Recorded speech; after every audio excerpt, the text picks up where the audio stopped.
All right, Cadillac XT5 3.6. I just started the vehicle. We did the thermostat replace on this and cooling sensor replace on this, just right down here. Now on this video, I'm gonna show you guys how to bleed the air out of this cooling system. I got this step-by-step right here procedure. This is the one that where the drain plug to drain the coolant. I had a video on that one, how to drain the old coolant out. It will be right down here. There's a drain plug. Check out the video on that description. I got a link. On the video that we're gonna do today, I'm gonna show you how to bleed the air out of the system. So basically right here, fill up the coolant all the way to the half mark line right here. It's on there right now. Make sure it's on neutral park, of course. And we're gonna have to hold the RPM to 2500 to 30 to 40 seconds. And after that, shut it off. And then after shut off, let it cool down. Open the cap, just let it cool down. And again, keep repeating keep repeating 4 or 5 times until the coolant is settled, until the coolant is not going lower or higher. You know, if it's lower than this line, add some more coolant in. If it's higher, just leave it. It's gonna drain anyways over time. So we're gonna repeat 4 or 5 times doing that. 2500 RPM. Let it sit there for 30 to 40 seconds. The interior of this vehicle is nice, guys. Wow, leather. Sweet vehicle. You see temperature right there. It just looks like, what is that? Maybe like 90 right now. I think this is Celsius. I had to double check on that. All right, so we're gonna hold the RPM to 2500 for 30 to 40 seconds. We just keep doing that maybe 3 or 4 times until the coolant is settled. You see the temperature right here goes up almost 100. All right, so after you do that for 30 seconds, turn it off. Let it cool down, take out the cap, and while you're waiting to cool down the engine, maybe cool it down for like 20 minutes or 15 minutes. Let it cool down, double check, make sure there's no leak on that thermostat, no leak on the sensor, and then check underneath, make sure there's no leak. So this is the 3rd time. I'm gonna do 2 more to make it 4 times. Pressurize the system, let the air out of the cooling system, and it should be good. Go for a test drive and double check again, make sure there's no leak.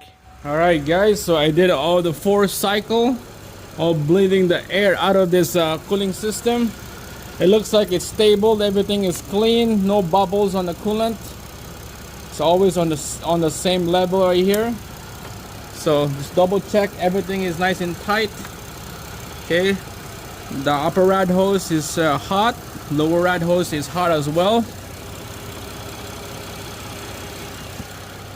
I had to go right here because lucky that it's broken right here. For some of you guys, you can't have access down here.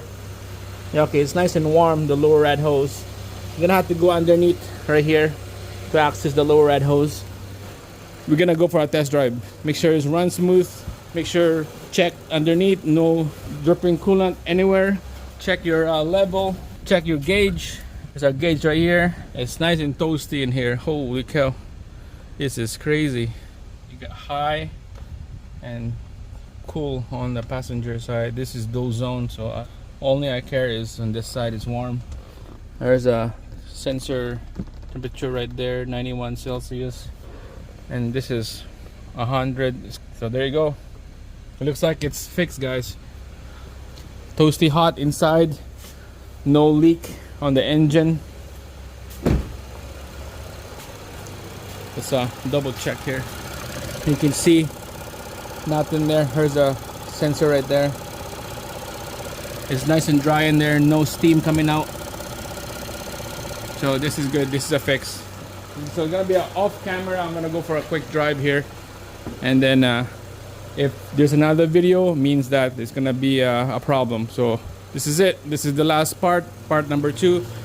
Watch the part number 1, how to remove the intake manifold and change the thermostat and sensor, and how to bleed the coolant. Watch that video, give me a thumbs up, subscribe. See you guys again on the next one.